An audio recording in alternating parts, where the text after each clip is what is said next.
صباحكم فل. انا النهارده تاني. شوفوا الجو يا جماعه، الدنيا بتمطر. ايه رايكم بقى؟ ادي المانيا يا حلوين في عز شهر، اخر شهر 6/25 والدنيا بتمطر اهي. وعايزه احكي لكم عن حاجه لطيفه قوي النهارده. النهارده كنت بشتغل، رحت مع الهيبة أعمى اللي هي القابلة، اللي هي دي الحاجات دي مش عندنا في بلاد العربية.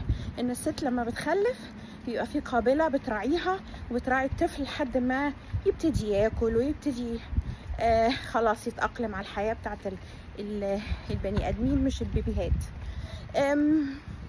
كان يوم جميل، شفت بيبي جميل من اثيوبيا، حاجة حلوة خالص، بنوتة جميلة وكانت لطيفة وهادية.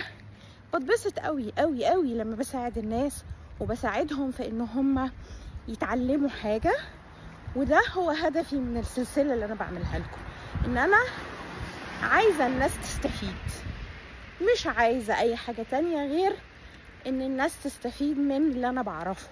لان احنا العلم اللي احنا بنعرفه وبنديه للناس بناخد عليه ثواب، وهو ده هدفي من السلاسل بتاعتي. صباحكم فل. رشا أمين.